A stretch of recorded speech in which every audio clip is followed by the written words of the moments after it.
ان الحمد للہ نحمده ونستعینه ونستغفره ونعوذ باللہ من شرور انفسنا ومن سیئات اعمالنا من يهده اللہ فلا مضل له ومن يضلل فلا هادی له واشهد ان لا الہ الا اللہ وحدہ لا شریک له واشهد ان محمدا عبدہ ورسولہ اما بعد فإن خير الحديث كتاب الله وخير الهدي هدي محمد صلى الله عليه وآله وسلم وشر الأمور محدثاتها وكل محدثة بدعة وكل بدعة ضلالة وكل ضلالة في النار. أعوذ بالله السميع العليم من الشيطان الرجيم من همزه ونفخه ونفثه. بسم الله الرحمن الرحيم. رب اشرح لي صدري ويسر لي امري واحلل عقدة من لساني يفقهوا قولي. بسم الله الرحمن الرحيم. ان الله وملائكته يصلون على النبي يا ايها الذين آمنوا صلوا عليه وسلموا تسليما.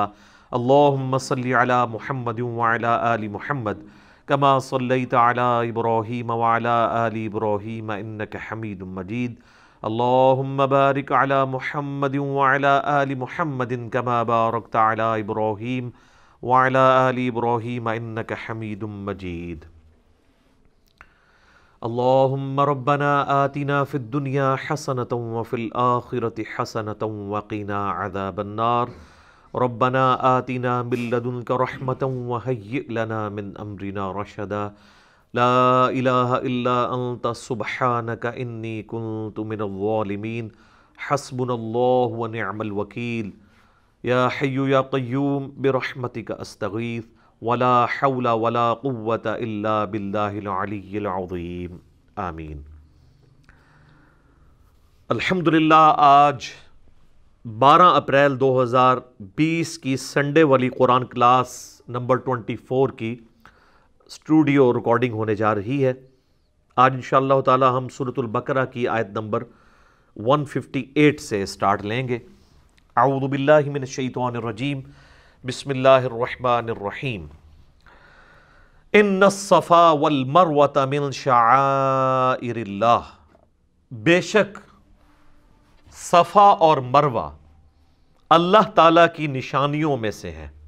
یہ دو پہاڑیاں آج بھی مکے کے اندر موجود ہیں، اور حج اور عمرے کے دوران جب بھی سعی کی جاتی ہے تو صفا مروہ کے درمیان 7 چکر کاٹے جاتے ہیں. یعنی آپ صفا سے سٹارٹ کر کے مروہ تک آتے ہیں تو وہ ایک بنتا ہے، پھر مروہ سے واپس صفا آتے ہیں تو دوسرا، اس طریقے سے 7 بن جاتے ہیں. اور مشرکین عرب کے ہاں چونکہ جو ابراہیمی طریقہ تھا حج کا وہ ٹوٹی پھوٹی فارم میں موجود تھا، تو وہ بھی صفا مروہ کی صحیح کیا کرتے تھے. جب بعد میں لوگ مسلمان ہوئے اور اسی طریقے سے انصار مدینہ جنہوں نے اسلام قبول کیا، تو وہ ریلیکٹنٹ تھے اس حوالے سے کہ وہ صفا مروہ اس وقت بتوں کی نشانیاں بھی بنی ہوئی تھی. تو ان کے دل میں یہ قلق تھا کہ شاید یہ صرف پیورلی مشرکین عرب کی رسومات ہیں، ان کا آسمانی دین کے ساتھ کوئی تعلق نہیں ہے. تو اللہ تعالیٰ نے ان کا وسوسہ سیٹل کیا کہ ایسا نہیں ہے کہ جو کچھ بھی مشرکین عرب کر رہے ہیں وہ سب کچھ ہی غلط ہے، بلکہ صفا اور مروہ اللہ کی نشانیوں میں سے ہے. اور اس کی ڈیٹیل ہمیں جو ہے وہ صحیح بخاری کے اندر تو اتنی تفصیل سے نہیں ملتا، لیکن اگر آپ تورات دیکھیں تو اس میں آپ کو ڈیٹیل ملے گی کہ جو سیدہ ہاجر تھیں، یہ ہاجرہ لفظ غلط ہے، یہ لفظ ہے ہاجر. سیدنا ابراہیم علیہ السلام کی جو دوسری بیوی تھی جن سے اسماعیل علیہ السلام پیدا ہوئے، انہوں نے یعنی اپنے بچے کے غم کے اندر صفا سے لے کے مروہ تک ان کے لیے پانی جب تلاش کیا اور کئی ایک چکر کاٹے، اور پھر اللہ تعالیٰ نے حضرت اسماعیل علیہ السلام کے پاس ایک پانی کا چشمہ جاری کر دیا، تو اسی کو زمزم کہا گیا. زمزم کا لفظ استعمال کیا سیدہ ہاجر رضی اللہ تعالیٰ عنہا و سلام اللہ علیہا نے. اس کا مطلب ہے یعنی رک جا، ٹھہر جا. تو ان کی اس یاد کے اندر اللہ تعالیٰ نے اس کو یعنی حصہ بنا دیا عمرے اور حج کا، صفا مروہ کی سعی کرنے کو. چونکہ جب اس وقت صفا مروہ تھا تو یہ دو پہاڑیاں تھیں، تو ایک پہاڑی سے دوسری پہاڑی پہ چڑھتے ہوئے یا ایک سے دوسری پہ چڑھنے کے لیے اترتے ہوئے آپ کو خود بخود سپیڈ آپ کی زیادہ ہو جاتی ہے جب آپ اترائی کی طرف آتے ہیں۔ وقت گزرنے کے ساتھ ساتھ وہ وادی جو ہے وہ فل اپ ہونی شروع ہوئی، الٹیمیٹلی پھر وہ آلموسٹ اس وقت تو لیول پہ آ چکی ہے، لیکن پھر بھی صفا اور مروہ کی جو وہ پہاڑیاں ہیں، وہ چٹیل چٹانوں والے پہاڑ، اس کے کچھ حصے ابھی تک پریزرو ہیں، اس کے اوپر انہوں نے باقاعدہ جو ہے وہ ایک کیمیکل لگا کے اسے پریزرو کیا ہوا ہے، تو وہ ابھی بھی نظر آتے ہیں۔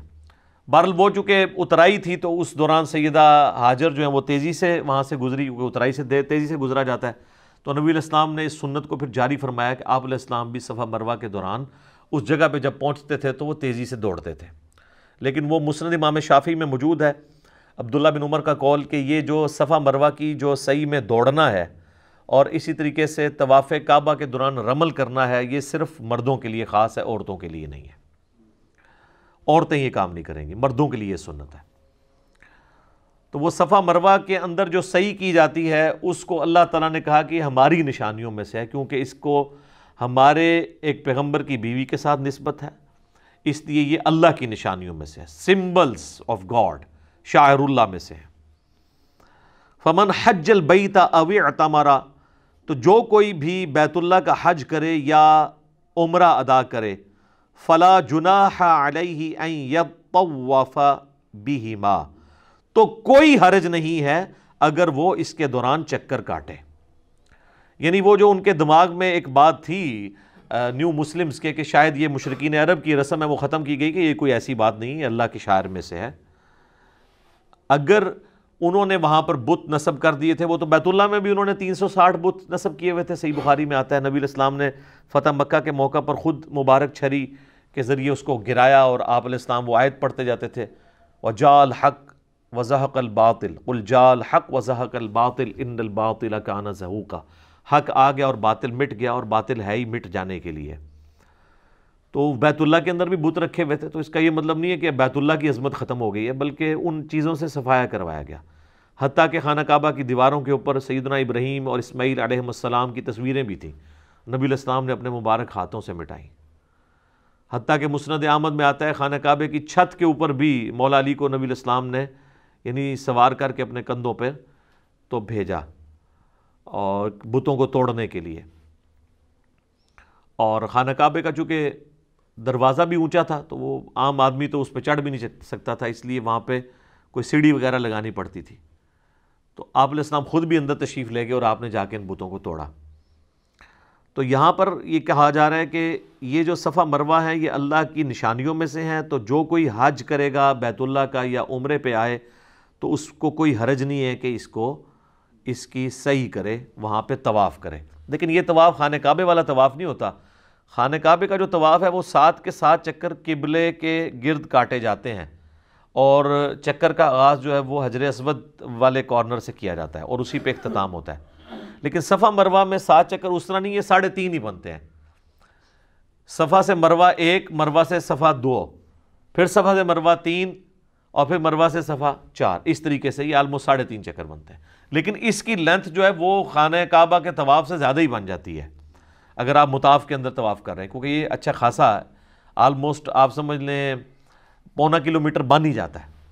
لیکن انہوں نے اس کو آلموسٹ چکر کی فارم میں اس طرح کیا ہوا ہے کہ جانے اور آنے کا راستہ الگ کیا ہوا ہے تاکہ وہ آپس میں کوئی ہرڈل بھی نہ ہو۔ اب تو ماشاءاللہ ایئر کنڈیشن ہے، حالانکہ ابھی بھی کئی لوگ موجود ہیں جنہوں نے آج سے 40-50 سال پہلے حج کیا، تو وہ باقاعدہ چھتریاں لے کے صفا مروہ کی صحیح کرنی پڑتی تھی، دھوپ پڑتی تھی۔ اب تو وہ ٹرپل سٹوری بن چکا ہے اور وائٹ ماربل ہے اور فل ایئر کنڈیشن ہے، وہ تو اتنا مزہ ہے۔ اب تو حج جو ہے وہ عمرہ تو بہت آسان ہو چکا ہے اس حوالے سے۔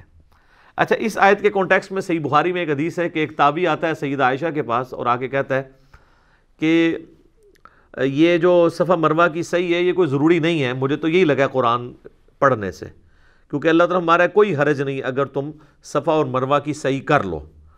تو اماں عائشہ نے کہا کہ تم نے یہ رزلٹ کیوں نکالا؟ انہوں نے کہا کہ جب یہ کہا جا رہا ہے کوئی حرج نہیں کر لو تو اس کا مطلب ہے نہ کرو تب بھی کوئی حرج نہیں۔ تو انہوں نے کہا یہ حرج نہیں کرنے میں اس سے اللہ تعالیٰ نے ایڈریس کیا ہے ان نیو مسلمز کو جو یہ سمجھتے تھے کہ یہ شاید مشرکین عرب کی نشانی ہے، تو اللہ تعالیٰ کہہ رہا ہے کوئی حرج نہیں ہے، کرو۔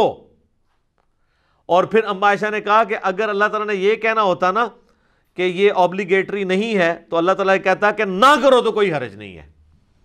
ٹھیک ہے, تو اس سے یہ بات پتہ چلی کہ یعنی صحابہ کرام نبی علیہ السلام سے فرسٹ ہینڈ نالج حاصل کرتے تھے اور قرآن پاک کی آیات کو وہ من ون اس طریقے سے سمجھا دیتے تھے, تابعین تک انہوں نے پیغام پہنچایا ہے. تو یہ قرآن و سنت میں سے جو صحابہ کرام نے تعلیمات ہمیں دی ہیں نبی صلی اللہ علیہ وآلہ وسلم کی تعلیمات کو سمجھ کے, اس کو اگر آپ فالو کریں گے تو پھر آپ ڈی ٹریک نہیں ہوں گے. ادروائز اگر آپ اس کو اپنے اعتبار سے دیکھنا شروع کریں گے تو پھر معاملات خراب ہوں گے. یہ تو تابعی کی بات ہے کہ انہوں نے غلط فہم لیا اس کا.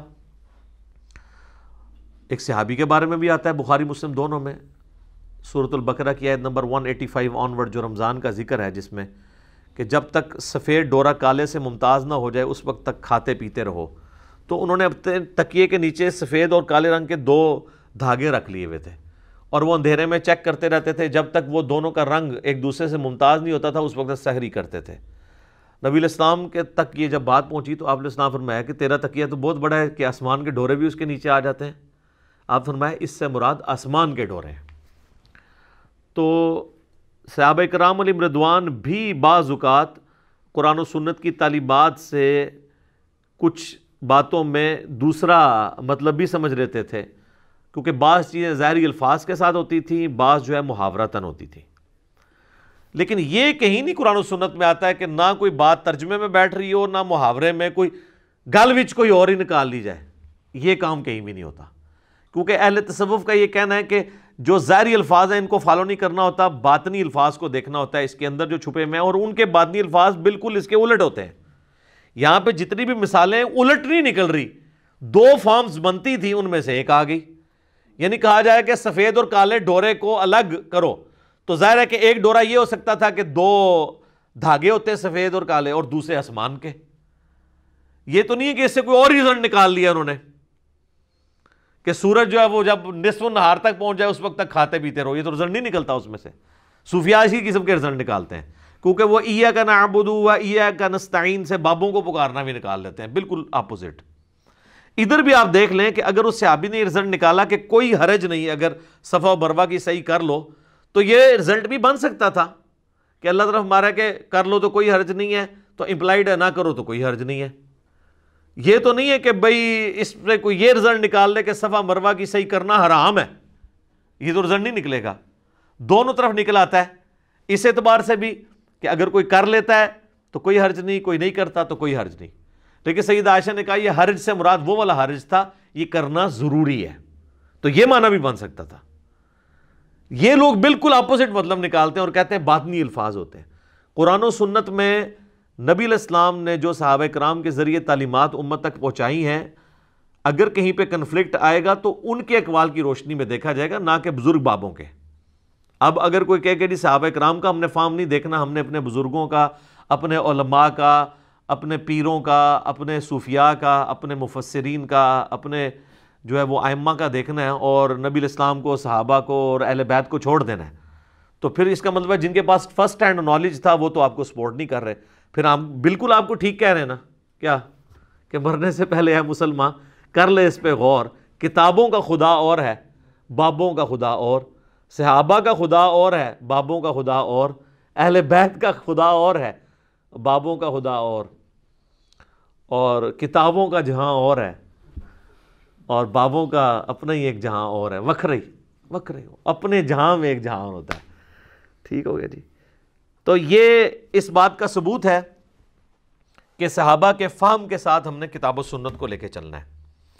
وَمَن تَطَوَّعَ خَيْرًا, اور جو کوئی خوشی سے نیکی کماتا ہے تو فَإِنَّ اللَّهَ شَاكِرٌ عَلِيمٌ, تو بے شک اللہ تعالیٰ بڑا قدردان ہے, علم والا ہے. یعنی صفا مروہ کی صحیح کرنا سنت ابراہیمی بھی ہے اور ثواب کا کام بھی ہے. اب میرے بھائیوں بڑی امپورٹنٹ آیت آ رہی ہے, سورۃ البقرہ کی آیت نمبر 159. یہ ہم نے اپنے کربلا والے ریسرچ پیپر پہ ٹائٹل پیج کے اوپر لگائی ہے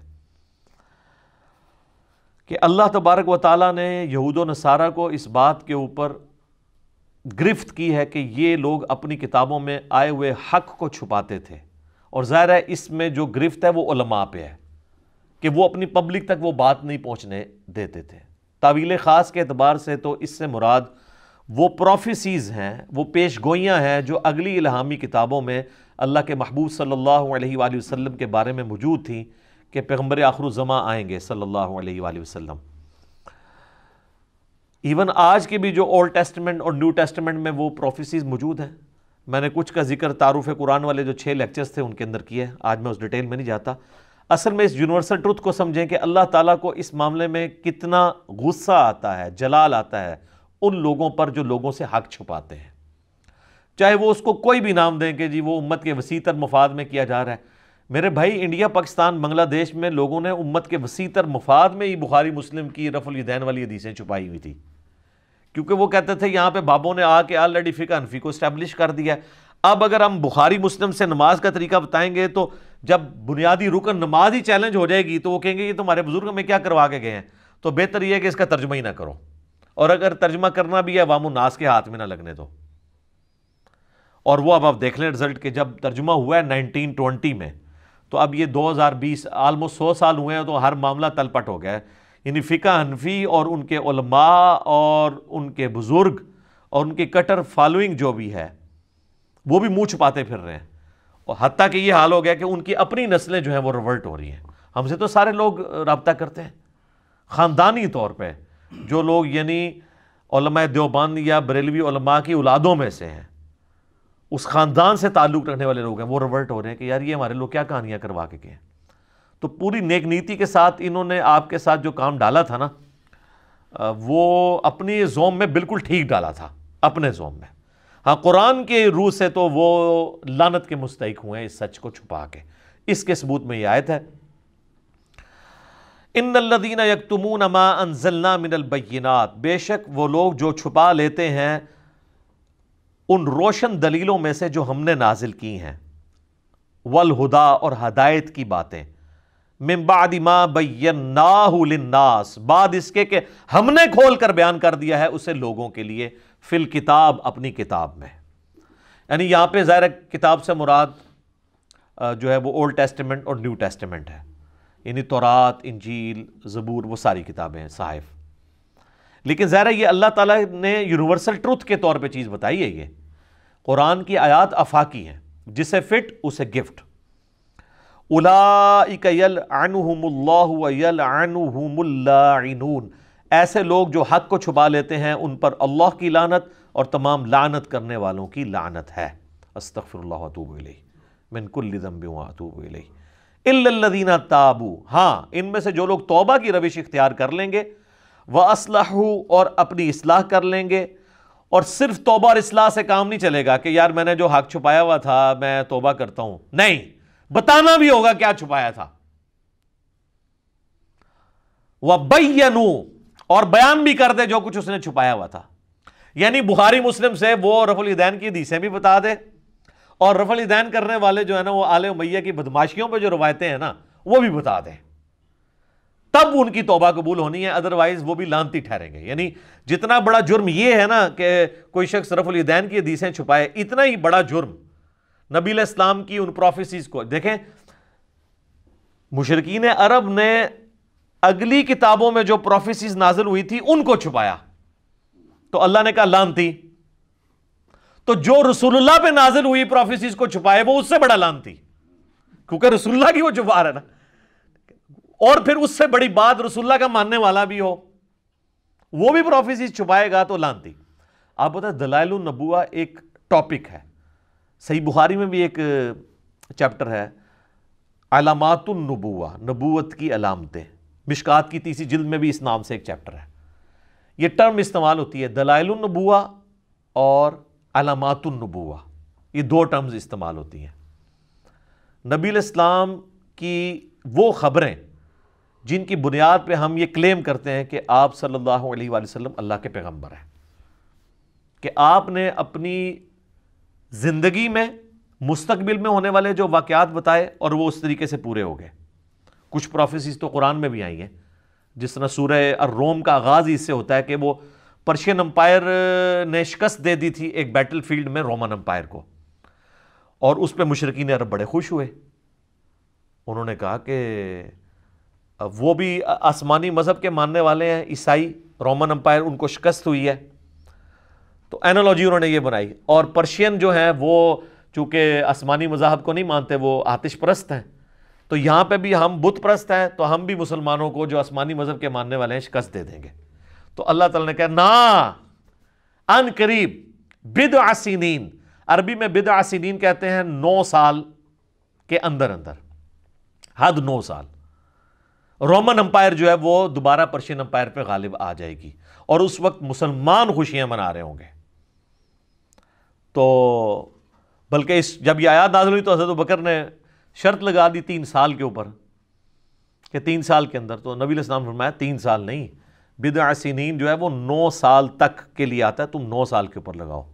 اس وقت شرط لگانا جائز تھا، اور وہ جیت بھی گئے پھر شرط حضرت ابوبکر صدیق رضی اللہ عنہ کو، واقعی پھر فتح بھی ہو گئی.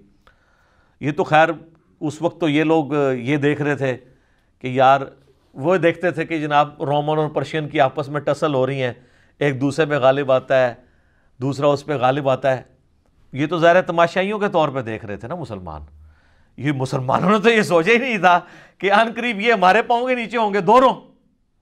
ٹھیک ہے، اس کی آپ نے برا نہیں منانا. ایک وقت ہم بریلوی دیوبندیوں کے مناظرے دیکھا کرتے تھے کہ یار یہاں پہ بریلوی غالب آ گئے، یہاں پہ دیوبندی غالب آ گئے، یہاں پہ اہل حدیث آگے نکل گئے، یہاں پہ شیعہ نکل گئے، ادھر وہ پیچھے رہ گیا.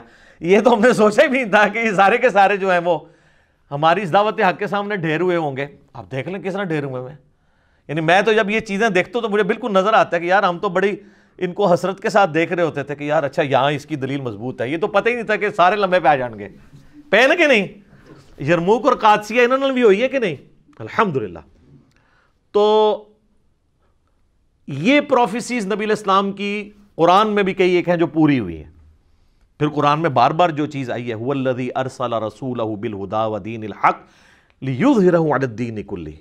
یہ جب پروفیسی دی جا رہی تھی کہ غلبہ حاصل ہوگا، تو غلبہ تو مشرکین عرب پہ تو نبی علیہ السلام کی وارث زندگی میں ہوا، لیکن آپ کی وفات کے بعد غلبہ رومن اور پرشینز کے اوپر بھی ہوا، اور یہ نبی علیہ السلام کی پروفیسیز پوری ہوئیں اسی طریقے سے. اگر آپ کی زندگی میں ہوتی تو اپنی زندگی میں تو بڑے بڑے جنگجو آئے اور انہوں نے بڑی بڑی حکومتیں اسٹیبلش کی. سکندر اعظم بھی آیا نبی علیہ السلام سے بہت پہلے. آپ علیہ السلام کے بہت بعد چنگیز خان آیا جس نے سلطنت عباسیہ الٹ دی. لیکن نبی علیہ السلام ایک جنگجو نہیں تھے بلکہ ایک پیغمبر تھے. اور وہ فرق کہاں سے ہمیں ظاہر ہوتا ہے؟ نمبر 1 چیز ہے دلائل النبوہ اور علامات النبوہ، کہ نبی علیہ السلام ایسی پیش گوئیاں کر کے گئے ہیں جو من و ان اس طریقے سے پوری ہوئی ہیں. بخاری مسلم میں حدیث ہے کہ ان قریب کیسر جو ہے وہ ختم ہو جائے گا، قیامت تک کوئی کیسر روم پھر نہیں ہوگا، ہمیشہ کے لیے رومن امپائر ختم ہو جائے گی. یہ بہت بڑی پروفیسی ہے. ان قریب جو ہے وہ کسرا ختم ہوگا ایران کا، قیامت تک کوئی کسرا نہیں ہوگا. دیکھ لیں سر 1500 سال ہو گئے ہیں، کوئی دوبارہ امپائر، بلکہ اب تو امپائر بننے کے چانس ہی ختم ہو گئے. اب تو ملک بن چکے ہیں، اب تو نیا کانسیپٹ، ملکوں کا کانسیپٹ آ گیا. تو نبی علیہ السلام جب یہ باتیں فرما رہے تھے اس وقت تو غیب کی چیزیں تھیں، آج تو ہم دیکھ سکتے ہیں ظاہر ہو چکی ہیں. یہ چیز یہ ثابت کرتی ہے کہ آپ اللہ کے پیغمبر ہیں. اسی ٹاپک کو محدثین کہتے ہیں دلائل النبوہ، دلائل النبوہ یا علامات النبوہ. امام بیہقی نے آلموسٹ 3500 احادیث اسی ٹاپک پہ جمع کی ہیں. اس کا نام ہی انہوں نے رکھا ہے دلائل النبوہ. اچھا یہ لفظ نبوہ ہے، نون کے اوپر پیش ہے، زبر نہیں ہے. اردو میں ہر چل جاتا ہے لیکن عربی میں اصل میں یہ لفظ نبوت ہے. تو ختم نبوت لفظ ہوگا، نبوت نہیں ہے، نون پہ بھی پیش اور با پہ بھی پیش. تو دلائل النبوہ جو کتاب ہے 3500 احادیث ہیں، اس میں انہوں نے ثابت کیا کہ نبی علیہ السلام نے کون کون سی پیش گوئیاں کی. اور سر وہ تو اس وقت تک تھیں، یہ تو 5ویں صدی ہجری میں لکھی گئی ہے. اس میں کئی ایک پیش گوئیاں وہ ہیں جو اس کتاب کے بعد پوری ہوئی ہیں، جو آج ہم ویریفائی کر سکتے ہیں. مثلا تاتاریوں کے ساتھ جو مسلمانوں کی جنگیں ہیں، جس پہ بخاری مسلم میں حدیث ہے کہ ان قریب تم ایسے لوگوں سے قتال کرو گے جو چپٹے چہرے والے ہوں گے، موٹے ناک والے، ڈھال کی مانند، وہ سارے چائنیز جو ہوتے ہیں. تو یہ حدیثیں بخاری مسلم میں تو موجود تھیں، لیکن یہ پروفیسی تو آگے 8ویں صدی کے اندر آ کے پوری ہو رہی ہیں. تو اس وقت مسلمانوں تو نہیں سوچا تھا کہ یہ ہوگا سارا معاملہ. تو یہ دلائل النبوہ، نبی علیہ السلام کی جو نبوت کی خبریں ہیں، یہ اس بات کا ثبوت ہے کہ آپ اللہ کے پیغمبر ہیں. کیونکہ کسی اور جنگجو نے کبھی یہ پیش گوئی نہیں کی ہے کہ میرے بعد یہ ہوگا اور وہ اس طریقے سے ہو جائے. یہ آپ کو دوسرے جنگجوؤں سے ممتاز کرتی ہے. نمبر 2، جتنے بھی جنگجو آئے انہوں نے کوئی سسٹم نہیں دیا اپنے فالوورز کو، وہ انہوں نے حکومتیں بنائی، قبضہ کیا، اپنی ریٹ اسٹیبلش کی، چلے گئے، پیچھے ان کے لوگ لڑتے مرتے رہے۔ لیکن نبی الاسلام ایک سسٹم دے کے گئے، اور اس سسٹم کی برکات ہیں کہ باقی سارے انقلاب وقت کے ساتھ ختم ہو گئے، لیکن نبی الاسلام کا انقلاب آج بھی گلی گلی موجود ہے۔ دنیا میں 1.5 ارب لوگ ہیں جو اس پیغمبر کے ماننے والے ہیں۔ دنیا کا کوئی ملک نہیں جہاں پر نماز نہ پڑھی جاتی ہو۔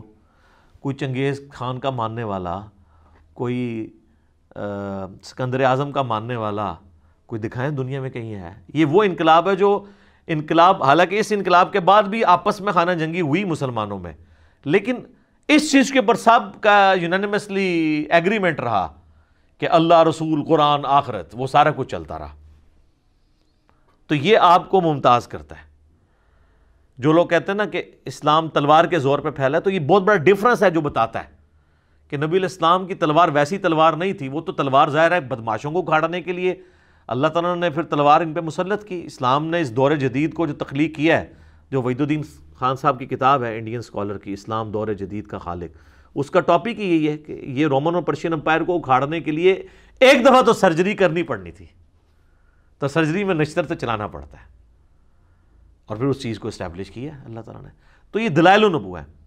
تو نبی علیہ السلام نے اپنے ماننے والوں کو یہ چیزیں بتائیں، تو یہ وہ باتیں جن کی بنیاد پہ آپ نبی علیہ السلام کا نبی ہونا کلیم کرتے ہیں۔ یعنی نبی علیہ السلام کی نبوت کی سب سے بڑی دلیل آپ کی پروفیسیز ہیں، چاہے وہ قرآن میں ہو چاہے سنت کے اندر موجود ہو۔ اب اگر کوئی شخص یہ کہے کہ حضور علیہ السلام کی نبوت جن بنیادوں پہ ثابت ہوتی ہے ان حدیثوں کو بیان کرنا ہی جرم ہے، تو اس کا مطلب کیا ہے کہ وہ رسول اللہ کا پکا گستاخ ہے اور نبی علیہ السلام کا دشمن ہے، آپ کی نبوت کا دشمن ہے، پلس وہ آپ کو یہ بتانا چاہتا ہے کہ وہ نبی علیہ السلام سے زیادہ سمجھدار ہے، کیونکہ نبی علیہ السلام نے جو اپنی امت کو غیب کی خبریں بتائی ہیں کہ یہ ہوگا، اور اس کی بنیاد پہ آپ نے نبی کو نبی کلیم کیا، وہ شخص آپ کو کہنا چاہ رہا ہے کہ نبی علیہ السلام کو یہ باتیں نہیں کرنی چاہیے تھی، تو اس کا تو ایمان ہی سٹیک میں لگ جائے گا۔ تو یہی تو ہمارا جھگڑا ہے کہ صحیح بخاری کے اندر یہ حدیث ہے 2812، عمار کو ایک باغی جماعت قتل کرے گی، عمار ان کو اللہ اور جنت کی طرف بلائے گا اور وہ جماعت دوزخ کی طرف بلائے گی۔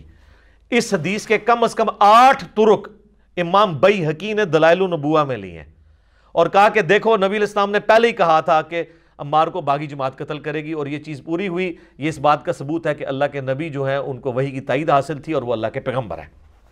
اور آپ کو یہ کہانی کرائی جا رہی ہے کہ یہ حدیثیں آپ چھپا لو تاکہ آل امیہ کے اوپر پردہ پڑا رہے، مولا علی کی حقانیت چھپی رہے لوگوں پہ۔ تو اللہ کے فضل سے ہم نے یہ جو کربلا والا ریسرچ پیپر لکھا ہے، واقعہ کربلا کا حقیقی پس منظر 72 صحیح الاسناد احادیث کی روشنی میں، جس میں 200 روایتیں میں نے جمع کی ہیں، ahlsunnatpak.com سے آپ ڈاؤن لوڈ کریں۔ اردو میں بھی ہے، عربی میں بھی ہے، انگلش میں بھی، ہندی میں بھی۔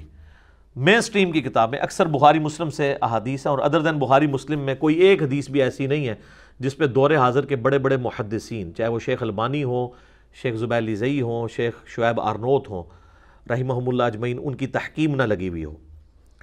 تو ہم نے بھی اس لعنت سے بچنے کے لیے سب کچھ کیا کہ ہم ان باتوں کو امت تک پہنچائیں، اور اس کو سپورٹیو حدیث بھی ہے جامعہ ترمذی میں، سنن ابی داؤد میں، سنن ابن ماجہ میں، اور مشکات میں بھی کتاب العلم والے چیپٹر میں، کہ جس شخص سے دنیا میں کوئی علم کی بات پوچھی گئی اور اسے وہ معلوم تھی، اس کے باوجود اس نے چھپا لی، تو قیامت والے دن آگ کی لگام اس کے منہ میں ڈال دی جائے گی کہ یہ وہ شخص ہے جس نے حق بات چھپائی تھی۔ اور آپ سارے مفسرین کی تفسیریں اٹھائیں، ابن کثیر کو اٹھا لیں، طبری کو اٹھا لیں، سب لوگ جب یہ آیت آتی ہے نا 159 البقرہ کی، تو یہ حدیث کوٹ کرتے ہیں وہ ترمذی کی کہ حق چھپانے والے کے منہ میں لگام ڈالی جائے گی۔ ان میں سے خیر کئی خود بھی ایسے ہوتے ہیں جو خود بھی یہ کام کر رہے ہوتے ہیں، لیکن وہ بات یہ بتا رہے ہوتے ہیں کہ جو یہ کرے گا اس کے ساتھ یہ حرکت ہو جائے گی، قیامت والے دن اللہ کا عذاب اس کے اوپر آ جائے گا۔ تو اسی چیز سے بچنے کے لیے ہم نے اس چیز کو بیان کیا، اور پھر دیکھ لیں اسی بنیاد پہ ہم لوگوں کو بھی یہ کہتے ہیں کہ الا الذین تابوا، جو لوگ توبہ کریں گے، واصلحوا، اور اپنی اصلاح کر لیں گے، وبینوا، اور پھر بیان کر دیں گے چھپائی ہوئی باتوں کو، فاولئک اتوب علیہم، تو ایسوں کی توبہ اللہ تعالیٰ قبول کرے گا۔ وَأَنَا التَّوَّابُ الرَّحِيمُ، اور میں توبہ قبول کرنے والا رحم فرمانے والا ہوں، ہمیشہ رحم فرمانے والا، الرحیم۔ تو توبہ ان کی قبول ہونی ہے کہ جو یہ باتیں بیان کریں۔ اب چونکہ سنی شیعہ تفریق ہو چکی تھی اور کربلا ایک بون آف کنٹینشن بن چکا تھا، تو لوگوں نے بڑے وسیع تر مفاد میں کبھی اس کو مشاجرات صحابہ کا نام دے کے چھپا لیا، حالانکہ یہ مشاجرات صحابہ تھے تو پھر دلائل النبوہ میں کیوں تھے؟ وہاں سے بھی نکال دیے جاتے اور نہ بتایا جاتا لوگوں کو۔ تو یہ ایک آڑ لی گئی مشاجرات صحابہ کی۔ تو مشاجرات صحابہ میں حضرت علی رضی اللہ تعالیٰ عنہ علیہ السلام کے مخالفین کو تو یہ لے کے آتے ہیں، جب حضرت عثمان غنی رضی اللہ تعالیٰ عنہ کی شہادت کا معاملہ آتا ہے تو وہاں پہ ان کو مشاجرات صحابہ بھول جاتا ہے، وہاں پہ وہ کہتے ہیں باغی، فتنہ پرور لوگ، حالانکہ دوسری طرف وہاں پہ بھی صحابہ ہی تھے۔ ہم اس معاملے میں بھی حضرت عثمان کے ساتھ ہیں، جس طرح یہاں مولا علی کے ساتھ کھڑے ہیں جنگ جمل صفین اور نہروان کے اوپر۔ تو یہ بڑی دو نمبری ہے کہ آپ ایک معاملے کے اندر تو مشاجرات کا نام لے کے اسے ٹال دیں اور دوسری جگہ آپ آ کے جو ہے وہ اس کو یوز کرنا شروع کر دیں۔ ایک جگہ تو آپ وہ حدیث کوٹ کر لیں ابو داؤد ترمذی ابن ماجہ کی، علیکم بسنتی و سنت الخلفاء الراشدین المہدیین، تم پر میری سنت اور میرے خلفاء راشدین کی سنت لازم ہے، اور دین میں نئی نئی بدعتوں سے بچنا، اور میری اور میرے خلفاء راشدین کی سنت کو داڑھوں کے ساتھ مضبوطی سے پکڑ لینا۔ تو ہم پھر بار بار یہ پوچھتے ہیں کہ یہ حدیث آپ حضرت عثمان تک تو لے کے آتے ہیں، جب حضرت علی کی باری آتی ہے تو آپ کہتے ہیں باتیں ڈسکس نہیں ہونی چاہیے، تو حضرت علی کے خلیفہ راشد نہیں ہیں۔ تو اس کو وہ پنجابی کہنے میٹھا میٹھا ہپا تے کوڑا کوڑا تھو تھو۔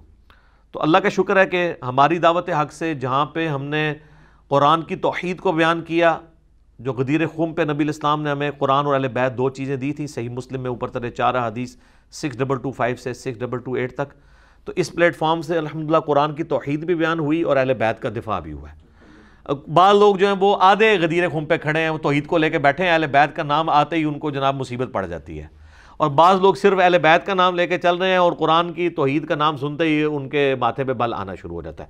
یہ وہ پلیٹ فارم ہے جہاں سے پورے کا پورا دین بیان ہو رہا ہے۔ باقی سب لوگ آدھی آدھی باتیں، افتؤمنون ببعض الکتاب وتکفرون ببعض، کتاب کے کچھ حصے کو مانتے ہیں کچھ کو چھوڑتے ہیں۔ تو اللہ نے فرمایا ایسے لوگوں کی پھر جزا یہ دنیا میں ذلت اور رسوائی، اور آخرت میں بڑے عذاب کی طرف انہیں جھونکا جائے گا۔ اللہم اجرنا من النار، آمین۔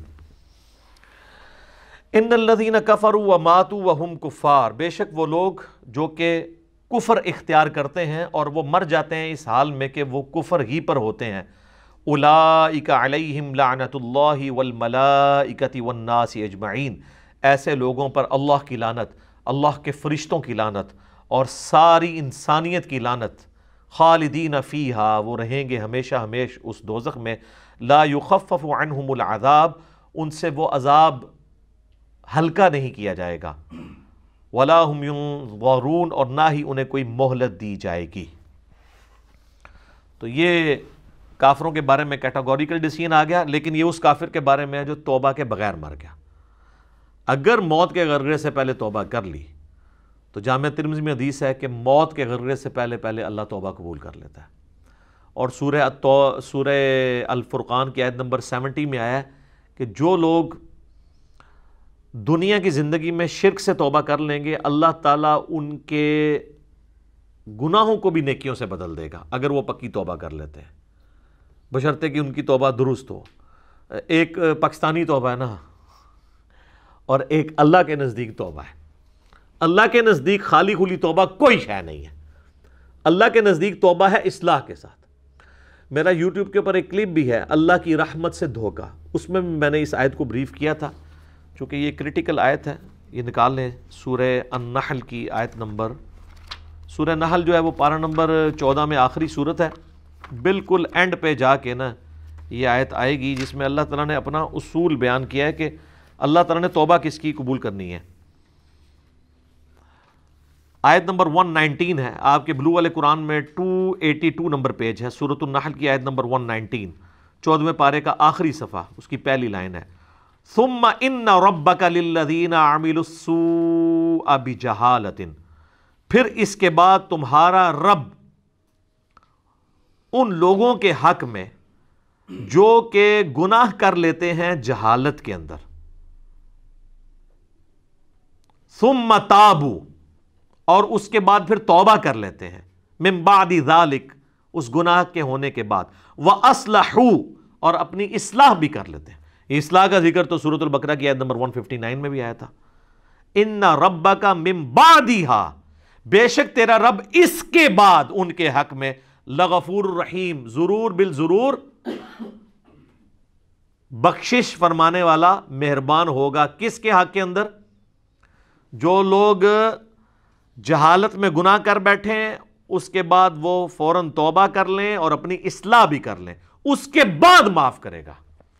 ہمارے لوگ کہتے ہیں نہیں، صرف توبہ سے ہی معافی ہو جائے گی۔ یا ایھا الذین آمنوا توبوا الی اللہ توبۃ نصوحا، اے ایمان والو اللہ کی طرف ایسی توبہ کرو جو آگے کو نصیحت ہو جائے۔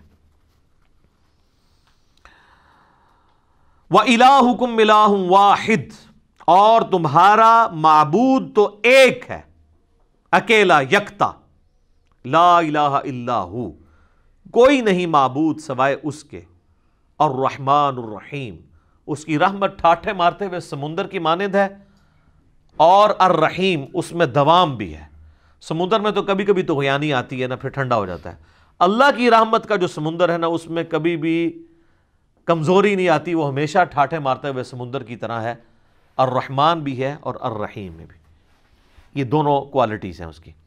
اچھا، یہ جو آیت نمبر ہے نا جی، سورہ البقرہ کی آیت نمبر 162 163، وَإِلَٰهُكُمْ إِلَٰهٌ وَاحِدٌ، ابو داؤد و ترمذی میں حدیث ہے، نبی علیہ السلام نے فرمایا کہ اللہ تعالیٰ کا جو اسماء اعظم ہے نا، وہ قرآن حکیم کی 2 آیات کے اندر ہے۔ ایک آیت آپ نے سورہ البقرہ کی یہ آیت پڑھی، وَإِلَٰهُكُمْ إِلَٰهٌ وَاحِدٌ لَا إِلَٰهَ إِلَّا هُوَ الرَّحْمَٰنُ الرَّحِيمُ، اور دوسرا ہے سورہ آل عمران کی شروع کی آیت پڑھی، الف لام میم اللہ لا الہ الا هو الحی القیوم۔ اور پھر آپ علیہ السلام نے فرمایا کہ اللہ کے جو اسماء اعظم ہیں، یعنی جس کے ذریعے اللہ کی طرف دعا کی جائے تو اللہ تعالیٰ محروم نہیں لوٹاتا، وہ ان 2 آیات کے اندر ہے۔ آپ علیہ السلام نے یعنی اس کو اسپیسیفائی نہیں کیا، لیکن ظاہر ہے جو اللہ کے نام آ رہے ہیں وہی اسماء اعظم ہیں، الرحمن، الرحیم، یا حی یا قیوم، یہ دونوں اس میں آتے ہیں، اور یہ الرحمن الرحیم یہاں پہ۔ اس لیے آپ دیکھتے ہیں میں جب کبھی بھی دعا کرواتا ہوں تو وہ جو جامع ترمذی میں حدیث ہے کہ پہلے اللہ کی حمد بیان کرو، اس کے بعد دروشی پڑھو، اور پھر اللہ سے مانگو، تو پھر اللہ تعالیٰ تمہاری دعا قبول کرے گا۔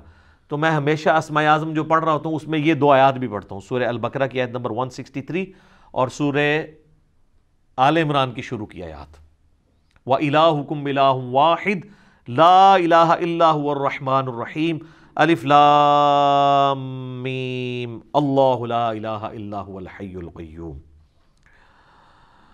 اب میرے بھائیو، اگلی جو آیت ہے نا سورہ البقرہ کی آیت نمبر 164، اسے آیت الآیات کہا جاتا ہے، اس کا نام ہے ایسی آیت جس میں اللہ کی کئی آیات بیان ہوئی ہیں، اللہ کی قدرت کی نشانیاں، سائنز آف گاڈ، ایک نہیں بے شمار۔ اور قرآن حکیم میں سورۃ البقرہ کی آیت نمبر 164 کے مقابلے پہ کوئی ایک آیت ایسی نہیں ہے جس میں صرف ایک آیت کے اندر اللہ تعالیٰ کی قدرت کے فزیکل فینومینا آف نیچر، جو اللہ تعالیٰ کے فینومینا بنائے ہوئے ہیں، وہ سارے کے سارے آلموسٹ بڑے بڑے فینومینا جو قرآن پاک میں سکیٹرڈ فارم میں ہیں، جن کو التذکیر بھی اعلیٰ اللہ کہا گیا ہے، وہ بیان ہوئے ہوں سوائے اس آیت کے۔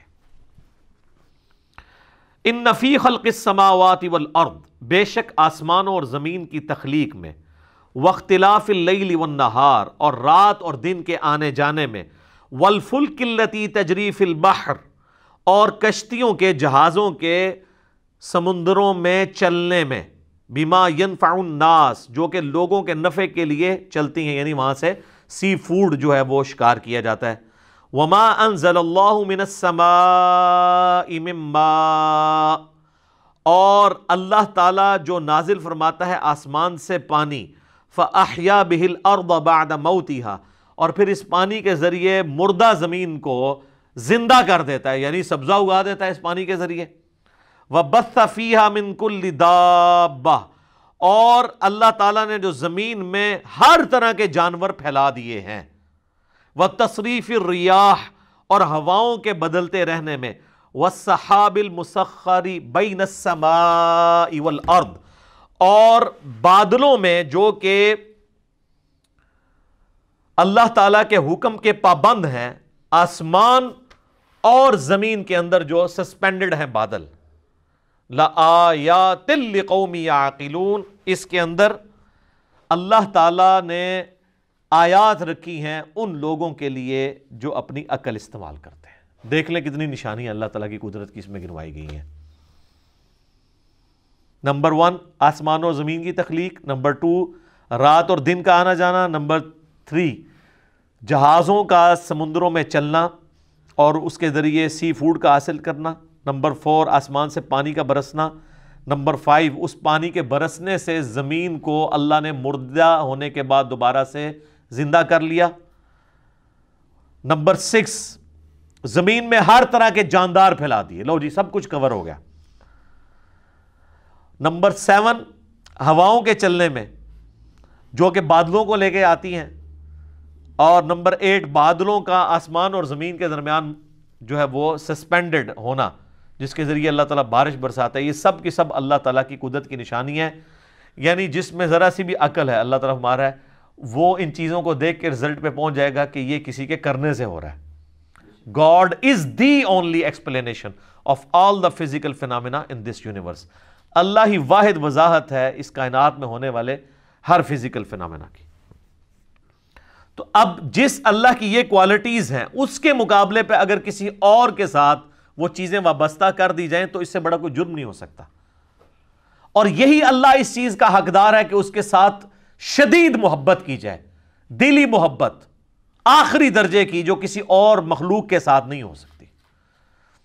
تو اللہ تعالیٰ اب ایک کرائٹیریا پھر اس حوالے سے ڈسکس کر رہا ہے، وَمِنَ النَّاسِ مَن يَتَّخِذُ مِن دُونِ اللَّهِ، اور لوگوں میں ایسے لوگ بھی ہیں، ایسے بدبخت لوگ ہیں جنہوں نے اللہ کے سوا اور ہستیوں کو پکڑ لیا ہے، اندادًا یحبونہم کحب اللہ، اللہ کے مقابلے پہ انہیں اپنا ند مان لیا ہے، مد مقابل، اور ان سے ویسی محبت کرتے ہیں جیسی اللہ سے کرنی چاہیے تھی۔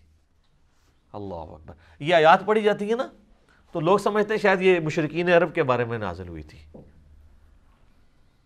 تو مشرکین عرب اگر اس جرم کے اوپر مجرم ہے اللہ کے حضور، تو آج بھی جو لوگ یہ کر رہے ہیں وہ بھی اسی طریقے سے مجرم ہیں۔ اور آپ کو آج مسلمانوں میں اکثریت ایسے لوگوں کی نظر آئے گی جو اگر آپ ان سے حلفیہ بیان لیں تو وہ کبھی یہ نہیں کہیں گے کہ ہم اللہ سے بڑھ کے کسی سے محبت کرتے ہیں، لیکن ان کا ایٹیچیوڈ یہی ہے۔ وہ آپ کو کبھی شعر سنائیں گے، اللہ اللہ کیے جانے سے اللہ نہ ملے گا، اللہ والے ہیں جو اللہ سے ملا دیتے ہیں، اور اللہ والے ان کو کہہ رہے ہوتے ہیں جو اپنی عبادت کروا رہے ہوتے ہیں۔ اگر اللہ والے سے مراد یہ رسول اللہ کو، صحابہ اور اہل بیت کو لیں تو ہم ان کے ساتھ ہیں، لیکن آپ کو پتہ ان کو نہیں لیتے کیونکہ وہ تو ولی نہیں تھے نا، ولی تو بعد میں ہوتے ہیں، وہ اللہ والے ان کو کہہ رہے ہوتے ہیں جن سے تجوید سے اگر آپ نماز سنیں تو نہیں سنا سکتے، اور ترجمہ تو بھول ہی جائیں کہ وہ سنا سکتے ہیں۔ ہاں وہ یہ کر سکتے ہیں کہ سجے پاسے اسلام پھیرے تھے سارے حافظ ہو گئے، کھبے پاسے پھیرے تھے سارے ناظرہ ہو گئے، وہ کہتے ہیں نا جی پیچھے نیت کی۔ تو میں کہتا ہوں جن بزرگوں کے بارے میں آپ کا ایک کلیم ہے نا، اگر آج بھی اس طرح کہتے ہیں نا جی دنیا اولیاء سے خالی نہیں ہے، آج بھی ان اولیاء کو لیں، وہ تجوید کے ساتھ آپ کو سنا نہیں سکتے، وہ آپ کو سنت اذکار نہیں بتا سکتے صبح و شام کے جو نبی علیہ السلام نے تعلیم فرمایا ہے۔ فرض نماز کے بعد کے آپ کو 2-3 اذکار بتائیں گے، 17 نہیں بتا سکتے، ان کی تربیت ہی وہ نہیں ہوئی ہے۔ تو وہ ان ہستیوں کے بعد، حتیٰ کہ سورہ الزمر کے اندر جا کے آئے گا، سورۃ المومن کے اندر، کہ ان کے سامنے جب اکیلے اللہ کا ذکر کیا جاتا ہے تو ان کے دل گھٹنے شروع ہو جاتے ہیں، اور جب اللہ کے ساتھ اور ہستیوں کو شامل کیا جاتا ہے تو ان کے پھر دل پھیل جاتے ہیں۔ اور آپ یہ کر کے دیکھ لیں جناب، آپ اللہ کی توحید بیان، ہم تو کئی بار یہ تجربہ کر چکے ہیں، آپ اللہ کی توحید بیان کریں تو ان کو چڑ ہو جاتی ہے، وہ کہتے ہیں جی کو بزرگوں کا بھی ذکر کرو نا جی۔ بلکہ ہمارے ایک سیالکوٹ میں بڑے قریبی بھائی، تو وہ ایک بریلویوں کی مسجد میں امام تھے، تو جب اللہ تعالیٰ نے ہمیں قرآن کی توحید کی طرف راغب کیا تو دعوت کی برکت سے انہوں نے بھی حق قبول کیا، تو ظاہر ہے وہ اب اناؤنسمنٹ تو نہیں کر سکتے تھے، تو انہوں نے بہرحال توحید کے اوپر درس شروع کیا قرآن کے اندر، جو قرآن کی آیات ہیں اعلیٰ حضرت کا ترجمہ رکھ کے، اب تو کسی کو تکلیف نہیں ہونی چاہیے۔ تو 2-4 دن تو توحید برداشت کی انہوں نے، اور پھر بابے جو ہے مسجد کے اکٹھے ہو گئے، انہوں نے کہا کہ جناب اللہ نو ہی دھوندے رہندے ہو ہر ٹائم، کو بزرگوں کا بھی ذکر کریا کرو۔ یہ دیکھیں پنجابی کا محاورہ نے یوز کیا، ہر ٹائم اللہ نو دھوندے رہندے ہو، استغفر اللہ تو ان کو اتنی چڑ ہوتی ہے، اور یہ حقیقت ہے کہ ان کی محبت ان ہستیوں کے ساتھ زیادہ ہے، اور اسی لیے آپ بزرگوں کے بارے میں کوئی بات کریں تو یہ سیکھ پا ہو جاتے ہیں۔ اللہ کے بارے میں کہتے ہیں جی اللہ کو تو پہلے ہی اتنے لوگ گالیاں نکال رہے ہیں، ایک اور نے نکال دی تو کیا ہو گیا؟ ہاں ظاہر ہے وہ نکال رہے تو ہیں، حالانکہ یہ خود بھی نکالنے والوں میں شامل ہیں۔ جی سورہ مریم میں آتا ہے کہ جو اللہ تعالیٰ کے لیے بیٹا تجویز کرتا ہے، یعنی شرک کرتا ہے، شرک کی کوئی بھی فارم ہو، وہ اللہ کو ایسی بات کہہ رہا ہے، ایسی گالی دے رہا ہے کہ قریب ہے آسمان پھٹ پڑے اور زمین شک ہو جائے اور پہاڑ ریزہ ریزہ ہو جائے۔ ان دعوا للرحمن ولدا، کہ یہ رحمان کے لیے بیٹا تجویز کرتے ہیں۔ اگر زمین و آسمان اور پہاڑوں کے احساسات ہو نا اس طرح کے، تو یہ سارے ان پہ پھٹ پڑے، زمین ریزہ ریزہ ہو جائے، زمین یعنی پھٹ جائے اس خوف سے کہ یار میرے اوپر یہ لوگ اللہ کے ساتھ اور ہستیوں کو شریک ٹھہرائے ہوئے ہیں۔ اور نبی علیہ السلام کی آپ احتیاط دیکھیں، یہ جو ند لفظ ہے نا، اندادیں، سیم یہ الفاظ ہیں۔ مسند امام احمد میں حدیث موجود ہے، الادب المفرد امام بخاری کی کتاب کے اندر یہ موجود ہے۔ ہم نے اپنے ریسرچ پیپر دعا صرف اللہ ہی سے، اس میں بھی ڈالی ہوئی ہے۔ ایک صحابی نے نبی علیہ السلام کو آگے کہا ما شاء اللہ و شئت یا رسول اللہ، اے اللہ کے رسول جو آپ چاہیں اور جو اللہ چاہے۔ تو آپ نے فرمایا اجعلتنی للہ ندا، یہ لفظ، کیا تو نے مجھے اللہ کے مد مقابل ٹھہرا لیا؟ اب وہ پاکستانی ہوتا نا تو کہتا نہیں یا رسول اللہ مد مقابل نہیں، میں نے آپ کو مستقل بذات نہیں مانا، غیر مستقل بذات، عطائی اور اللہ کے اذن سے مانتے ہوئے کہا ہے۔ لیکن اس ٹائم پہ یہ کہانیاں نہیں ہوتی تھی، صحابہ کرام تو بولے والے مسلمان تھے نا، یہ ساری شیطانیاں ان کو تو نہیں آتی تھی۔ تو آپ نے فرمایا قل بل ما شاء اللہ وحدہ، بلکہ کہہ جو اکیلا اللہ چاہے۔ ایک بریلوی عالم تھے تو میں نے ان کو یہ حدیث بیان کی نا، انہوں نے کہا جی آپ کو اس حدیث کا مطلب نہیں سمجھ آیا۔ میں نے کہا سمجھائے۔ وہ کہتے ہیں اصل میں نبی علیہ السلام نے پوچھا ہے کہ اے میرے پیارے صحابی، کہیں ایسا تو نہیں آپ مجھے خدا مانتے ہو؟ ٹھیک ہے، میں نے کہا تو آگے الفاظ تو کچھ اور بتا رہے ہیں۔ اس کے جواب میں تو صحابی کہتا نہیں یا رسول اللہ میں نے آپ کو خدا نہیں مانا، خدا کا بندہ مانتے ہوئے کہہ رہا ہوں یا رسول اللہ ما شاء اللہ و شئت۔ تو میں نے کہا آگے جو الفاظ ہیں قل بل ما شاء اللہ وحدہ، کہ اکیلا جو اللہ چاہے۔ اگر آپ کی بات ہوتی نا تو وہ صحابی کہتے کہ نہیں میں آپ کو اللہ کا بندہ مان کے کہہ رہا ہوں، تو حضور کہتے ٹھیک ہے کہتا رہے۔ آپ تو بالکل الٹ بات کر رہے ہیں، نہیں مجھے نہیں شامل کرنا ذات، تکوینی امور میں نہیں کرنا، تقدیر سے جو ریلیٹڈ ہے۔ ہاں باقی دین کے معاملے میں تو بخاری مسلم میں کئی حدیث ہیں، جب نبی علیہ السلام سے پوچھا گیا کسی معاملے کا صحابہ کرام نے، اور صحابہ کرام سے آپ نے کاؤنٹر کوسچن کیا، ان کو نہیں معلوم ہوتا تو کہتے تھے واللہ ورسولہ عالم، اللہ اور اس کا رسول بہتر جانتے ہیں۔ وہ بالکل ٹھیک ہے، دین اللہ اور اس کے رسول سے ہی سیکھنا ہے۔ اور اسی کو سپورٹیو بخاری مسلم کی حدیث ہے کہ اللہ تعالیٰ عطا فرماتا ہے، میں تقسیم کرتا ہوں۔ وہ آدھی حدیث بیان کرتے ہیں، پوری حدیث اس طرح ہے کہ نبی صلی اللہ علیہ وآلہ وسلم فرمایا اللہ تعالیٰ جس کے ساتھ خیر اور بھلائی کا ارادہ فرماتا ہے اس سے دین کی فقہ عطا فرما دیتا ہے، اور اللہ دیتا ہے اور میں تو تقسیم کرنے والا ہوں۔ یعنی مجھے بھی جو دین اللہ نے میرے ساتھ بھلائی کا ارادہ کیا، مجھے دین کی سمجھ عطا فرمائی ہے، تو یہ اللہ نے عطا فرمائی ہے، میں تو صرف تقسیم کرنے والا ہوں۔ انما اس میں یعنی الفاظ جو ہے نا بخاری مسلم کی حدیث کے کہ واللہ یعطی وانما انا قاسم، اللہ دیتا ہے اور میں تو صرف تقسیم کرتا ہوں۔ تو وہ انہوں نے جناب اس دو لفظ پکڑ لیے تو اعلیٰ حضرت نے شعر لکھ دیا، رب ہے معطی یہ ہے قاسم، رزق اس کا ہے کھلاتے یہ ہے۔ وہ رزق کے اوپر لے گئے اور تکوینی امور کے اوپر، حالانکہ یہاں پہ دین کا معاملہ تھا۔ اس میں میرا یوٹیوب پہ ایک کلپ بھی ہے اللہ نبی وارث، تو اس میں نے کئی ایک احادیث بیان کی ہیں اس حوالے سے۔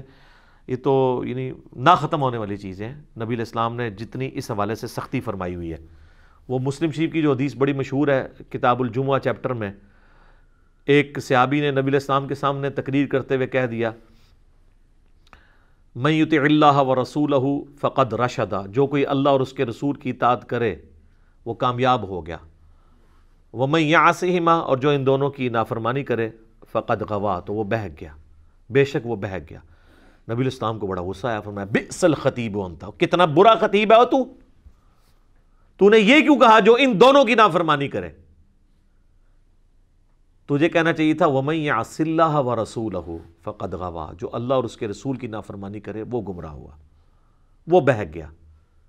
ابو صحابی آگے یہ کہہ سکتے تھے کہ یا رسول اللہ میں نے یہ بات تو پہلے کر دی ہے، میری بات آؤٹ آف کانٹیکسٹ نہیں ہے، میں کانٹیکسٹ کے ساتھ بات کر رہا ہوں.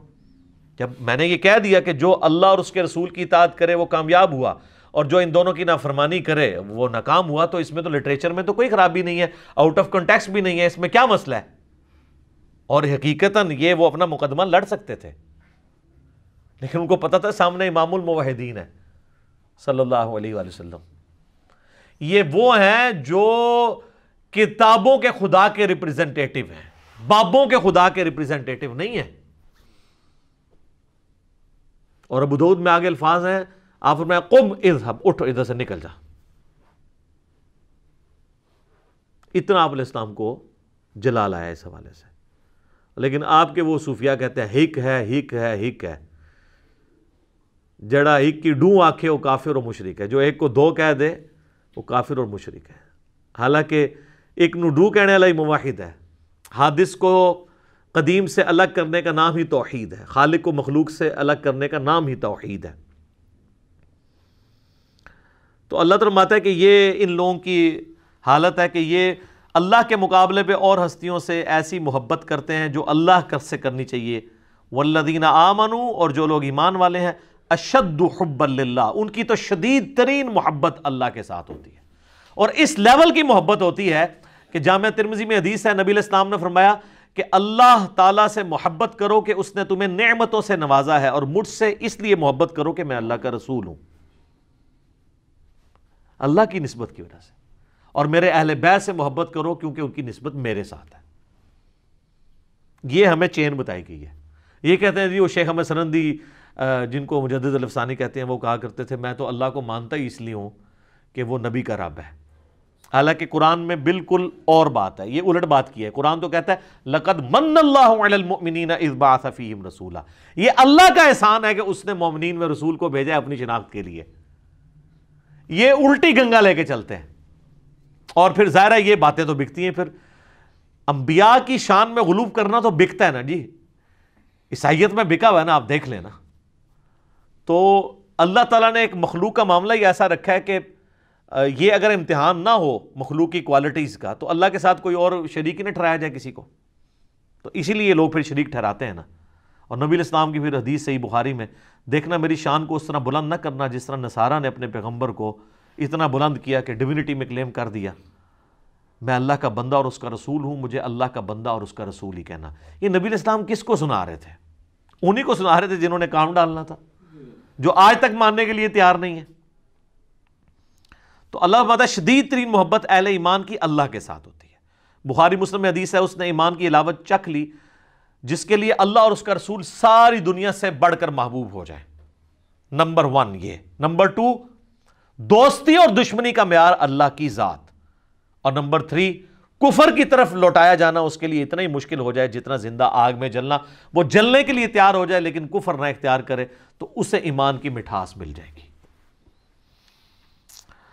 اب اللہ تعالیٰ غصہ فرما رہے ہیں ان کے اوپر کہ جو لوگ اس طرح کی محبت رکھتے ہیں نا اللہ کے مقابل اور ہستیوں کے ساتھ، تو اللہ بتا وَلَوْ يَرَ الَّذِينَ ظَلَمُوا إِذْ يَرَوْنَ الْعَذَابَ، کاش یہ ظالم لوگ وہ وقت دیکھ لیں جب یہ اپنی آنکھوں سے عذاب کو دیکھیں گے، أَنَّ الْقُوَّةَ لِلَّهِ جَمِيعًا، تو قیامت کے دن ان کو یہ پتہ چل جائے گا کہ ساری قوتوں کا مالک تو اللہ ہے. آپ بے شک کہتے رہے میں اس ٹائم تک جنت ہی نہیں ورنہ جو تک سارے نہ لے جائیں. ہاں دوزخ میں کے لیے یہ شرط ہو سکتی ہے کہ جن جن کو میں نے گمراہ کیا جب تک میں دوزخ میں ان کو نہیں لے جاتا تو میں نے دوزخ میں جانا، یہ تو بات بالکل ٹھیک ہوگی. جنت اللہ کوئی نہیں پائی جی. بخاری مسلم میں حدیث ہے میری بیٹی فاطمہ اس بات پہ نہ اکڑنا کہ اللہ کے نبی کی بیٹی ہو، اگر اللہ نے پکڑ لیا تو میں اللہ کے حضور تیرے کچھ کام نہ آؤں گا.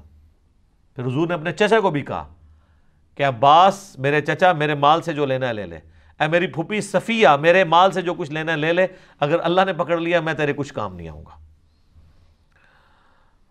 وَأَنَّ اللَّهَ شَدِيدُ الْعَذَابِ، اور بے شک اللہ تعالیٰ عذاب دینے میں بہت سخت ہے. تو یہ قیامت والے دن ہی پتہ چلے گا کہ اللہ تبارک و تعالیٰ اپنے معاملات میں کتنا سخت ہے. جب یہ عذاب دیکھیں گے تو ان کو خود پتہ چل جائے گا، اور اس وقت ان کی حال کیا ہوگی. ابھی تو یہ بابوں کے نعرے مار رہے ہیں نا، ادھر انہوں نے کہنا یا اللہ بابا نو پہلے جڑا ہے نا چونک دوزخ. وہ کیسے؟ اِذْ تَبَرَّأَ الَّذِينَ تُبِعُوا مِنَ الَّذِينَ اتَّبَعُوا، جب بیزار ہو جائیں گے وہ لوگ جن کی تابعداری کی گئی ان سے جو تابعداری کرتے رہے. ظاہر ہے وہ بیچارے کیا کریں گے، ادھر تو دنیا میں لیڈر بنے ہوئے تھے، کہتے تھے ساڑھے مرید ہو جاؤ تو جنت میں لے جائیں گے. تو اللہ تمہارا یہ سارے جو بزرگ بابے ہیں نا وہ اپنے مریدوں کہیں گے بھائی اپنا اپنا پری نبھاؤ، سانوں تو اپنی فکر پئی ہے آج. جب وہ عذاب دیکھیں گے وَتَقَطَّعَتْ بِهِمُ الْأَسْبَابُ، ان کے سارے تعلقات آپس میں ٹوٹ جائیں گے، پیری مریدی ختم، بیعت ٹوٹ جائے گی، تجدید بیعت بھی نہیں ہو سکتی. وَقَالَ الَّذِينَ اتَّبَعُوا، تو پھر جب وہ یہ مرید یہ دیکھیں گے نا جو اتباع کرنے والے تھے، وہ کہیں گے لَوْ أَنَّ لَنَا كَرَّةً، کاش ہم دنیا میں ایک دفعہ دوبارہ چلے جانا، پھر تو ہم پوچھ لیں گے تسی تاڑے نعرے مار مار کے تو چندے دے دے کے. فَنَتَبَرَّأَ مِنْهُمْ كَمَا تَبَرَّؤُوا مِنَّا، تو ہم بھی تم سے بیزاری دنیا میں ظاہر کریں گے جس طرح آج تم ہم سے بیزار ہو رہے ہو نا. اگر دنیا میں دوبارہ جانا نصیب ہو جائے نا تو ہم اب دنیا میں گئے نا تو ہم انجینئر صاحب کی ویڈیوز ہی دیکھا کریں گے. ظاہر ہے یہ نعرہ کون لگا رہا ہے کہ نہ میں وہابی نہ میں بابی، میں ہوں مسلم علمی کتابی. بابوں سے لانے برات کون کروا رہا ہے؟ جو نبی علیہ السلام کی مبارک دعوت کو لے کے چل رہا ہے اور آپ سے ریکویسٹ کرتا ہے کہ مرنے سے پہلے اے مسلمان کر لے اس پہ غور، کتابوں کا خدا اور ہے، بابوں کا خدا اور. اچھا وہ یہ کہیں گے یار یہ تو کافروں کے بارے میں آیات ہے. ان سے صرف ایک معصومانہ سوال کریں کہ یہ بتائیے، ہم لوگوں سے یہ کرتے تھے کہ یہ بتائیں کہ یہ جو آیات ہے اس میں غلام احمد قادیانی فال کرے گا کہ نہیں؟ کہ جو قادیانی ہیں وہ قیامت والے دن جب غلام احمد قادیانی کہے گا آج تو میں خود عذاب میں جا رہا ہوں، میں تمہارا کیا کروں، تو قادیانی یہ کہیں گے کہ کاش ہم دنیا میں چلے جائیں تو ہم بھی تجھ سے لانے میں. کہتے ہیں بالکل کریں گے. تو ہم کہتے ہیں غلام احمد قادیانی تو قرآن کے نزول کے 1300 سال بعد آیا ہے، تو اس میں تو نہیں ذکر، یہ تو مشرکین عرب کے بارے میں آیات ہے. تو وہ کہیں گے نہیں مسئلہ یہ ہے کہ جو بھی یہ کرے گا تو آڑے نہیں کرتے. ہم کوئی بات کر دیں کہ اللہ کے فضل سے ہم نے یہ بات سمجھائی ہے بڑے اعتماد کے، کہتے ہیں میں کرتا ہے وہ آپ کے، تو میں کہتے ہیں کہ سارے اولیاء کی گردن پہ میرا پاؤں ہے، آپ کہتے ہیں سبحان اللہ، حالانکہ آپ کہنا چاہیے لعنت اللہ. کبھی ابو بکر صدیق نے کہا سارے صحابہ کی گردن پہ میرا پاؤں ہے؟ اتنے متکبرانہ جملے کے اوپر سبحان اللہ کہنا چاہیے؟ شیخ عبد القادر کی طرف جھوٹ منسوب ہے، ہم نہیں کہتے انہوں نے کہا ہوگا. اگر انہوں نے کہا تو وہ پھر اولیاء اللہ نہیں ہوں گے، اور اگر اولیاء اللہ میں سے ہیں تو وہ اتنے تکبر کے ساتھ نہیں بول سکتے. تو وہ کہیں گے آج ہم دنیا میں اگر کاش ہمیں واپس اللہ بھیج دینا ہم بھی اس طرح تبرہ کریں گے. یہ تبرہ لفظی سے نا اعلان برات، ٹھیک ہے، تبرہ کریں گے جس طرح آج تم کر رہے ہو. کذالک یریہم اللہ اعمالہم حسرات، یوں ہی اللہ تعالیٰ ان کے برے اعمال ان کے سامنے کر دے گا اس حال میں کہ وہ پشیمانی میں ہوں گے، علیہم ان کے لیے، وما ہم بخارجین من النار، والعیاذ باللہ تعالی، اور وہ کسی صورت آگ سے نکل نہیں پائیں گے. اللہم اجرنا من النار، اللہم انی اعوذ بک من عذاب جہنم ومن عذاب القبر ومن فتنة المحیا والممات ومن شر فتنة المسیح الدجال ربنا اصرف عنا عذاب جہنم ان عذابها کان غراما. آمین. تو یہ دیکھ لیں یہ آخرت میں یہ کچھ ہونا ہے. تو دنیا میں اگر کسی کو پتہ چل جاتا ہے سورہ الاحزاب پڑھ کے دیکھ لیں، وہاں پہ وہ کہیں گے کہ ہمارے بزرگوں کو دگنا عذاب دے اللہ جن کی وجہ سے ہم گمراہ ہوئے، بالکل آخری رکوع میں. تو آپ یہ قادیانیوں کی تو میں نے ورسٹ مثال دی ہے، آپ دیوبندیوں سے اگر پوچھ لیں کہ یہ احمد صاحب بریلوی صاحب کے ماننے والے ان کے بارے میں یہی کہیں گے، بالکل کہیں گے. اور بریلویوں سے پوچھے کہ اشرف تھانوی صاحب کے ماننے والے قیامت دن یہی کہیں گے، بالکل کہیں گے. تو یہ تو اجماع ہی ہوا ہے اس کے اوپر بزرگوں سے تبرہ کرنے پہ. تو اے تبرے جڑے نا بزرگوں سے کرو جے کرنے جے اعلان برات، ٹھیک ہے، اس سے پہلے کہ وہ آپ سے اعلان برات کریں. اور دیکھیں اللہ تعالیٰ کتنا شفیق ہے، اس نے قیامت کی جو وہ ویڈیو تھی نا پہلے ہی چلا دی ہے تاکہ وہاں جا کے آپ کو شرمندگی جو ہونی ہے نا پہلے ہی پتہ چل جائے اور آپ مرنے سے پہلے غور کر لیں. کیا کہ مرنے سے پہلے اے مسلمان کر لے اس پہ غور، کتابوں کا خدا اور ہے، بابوں کا خدا اور یقین جان ایک دفعہ بھی زندگی میں تو نے غور کیا نا تیرے اندر سے آواز نکلے گی کیا کہ نہ میں وہابی نہ میں بابی، میں ہوں مسلم علمی کتابی. دیکھ لو بابے نو کیسے کیسا رگڑا لگ رہا ہے. ٹھیک ہو گیا. بے شک بابا بچاؤ مہم کریں، بابے تو اللہ تعالیٰ نے پہلے ہی ختم کرتے ہیں. اللہ تعالیٰ سے دعا جو حق بات میں نے کہی ہمارے دلوں میں راسخ فرمائے، اگر جذبات میں میرے منہ سے غلط بات نکل گئی اللہ تعالیٰ ہمارے دلوں سے معاف کر کے اسے معاف بھی فرما دے. سبحانک اللہم و بحمدک اشہد ان لا الہ الا انت استغفرک و اتوب الیک وما علینا الا البلاغ المبین.